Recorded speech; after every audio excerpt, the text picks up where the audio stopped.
Bien, bonjour à tous. Bonjour à tous. Merci d'être venus si nombreux. Cette séance d'orthopédie, décidément, attire beaucoup de monde et ça, je m'en réjouis tout à fait. Et je remercie Jacques Caton de l'avoir organisé. J'ai quelques annonces à faire. D'une part, le décès de Michel Arsac, qui était membre de notre compagnie, qui était l'ancien chef de service de l'hôpital Vaugirard. Je voudrais annoncer également le congrès de la Société de chirurgie du Cambodge qui aura lieu le 15 et 16 novembre. On a mis en ligne sur le site le bulletin d'inscription, donc si vous êtes intéressé, il y a quelques représentants de l'Académie qui seront présents, Jacques Beaulieu, ancien président, moi-même qui serai le président cette année du congrès. Et donc tout le monde est invité à participer également à ce congrès. Troisième annonce, c'est le lancement de la fondation de l'Académie de chirurgie qui va avoir lieu le 31 octobre au réfectoire à côté. Donc tous les membres de l'Académie sont bien sûr invités. Ils ont été invités par voie de courrier électronique, mais c'est bien de le redire. Je salue aujourd'hui la présence du professeur Wu Bo de l'université de Shenyang, qui est orthopédiste et qui va participer aujourd'hui à la séance en nous délivrant une lecture que Jacques Caton nous précisera. Nous allons écouter maintenant le compte-rendu de la séance précédente. Jean-Pierre Cossa.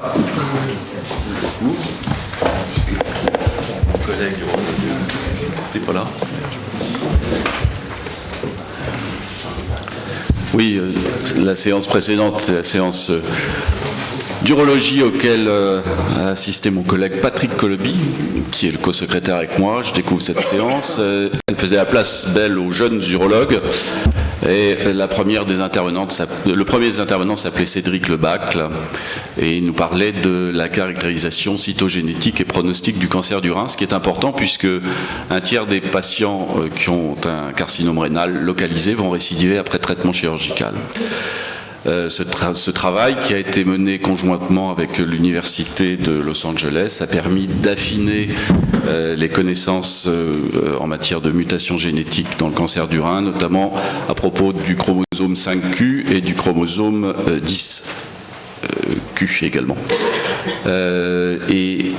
Ce travail a permis, à propos d'une population de 2764 patients opérés, d'affiner le pronostic en se reposant sur des marqueurs biogénétiques qui pourraient autoriser une meilleure sélection des patients. François Desgrandchamps s'est étonné que l'on ne parle que de ces facteurs génétiques sans s'attacher à les lier aux facteurs biologiques dans le cadre d'une relation haute-tumeur. Effectivement, la perte de 10Q est explicable, le gain de 5Q est moins déterminé aujourd'hui. Enfin, la relation haute-tumeur n'est pas étudiée.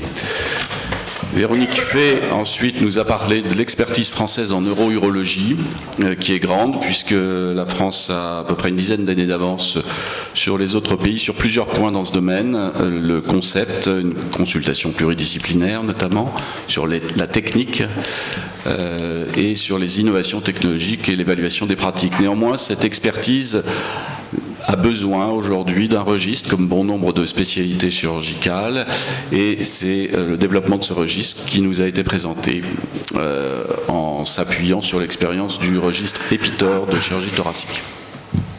Xavier Martin s'est fait préciser si les patients neurologiques étaient entrés dans la base.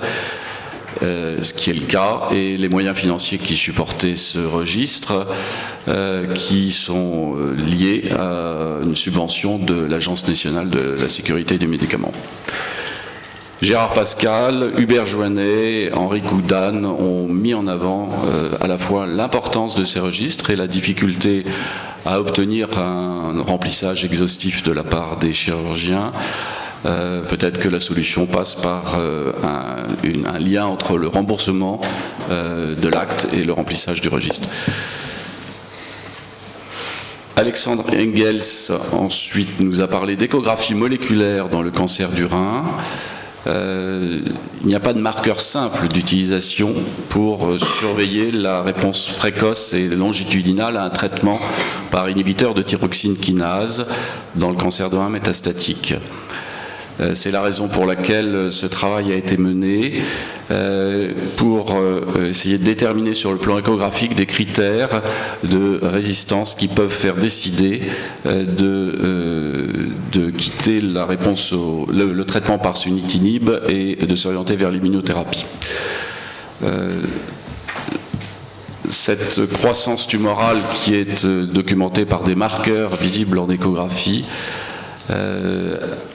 devrait à l'avenir prendre de plus en plus d'importance par rapport à la scintigraphie. C'est ce que s'est fait préciser également Xavier Martin, puisque la scintigraphie, elle, par un isotope qui circule librement, apporte des images peut-être plus dynamiques, mais est plus lourde d'emploi. Enfin, Patrick Coloby a précisé que cette technique devenait une technique en pratique courante dans l'évaluation du cancer de la prostate par HIFU.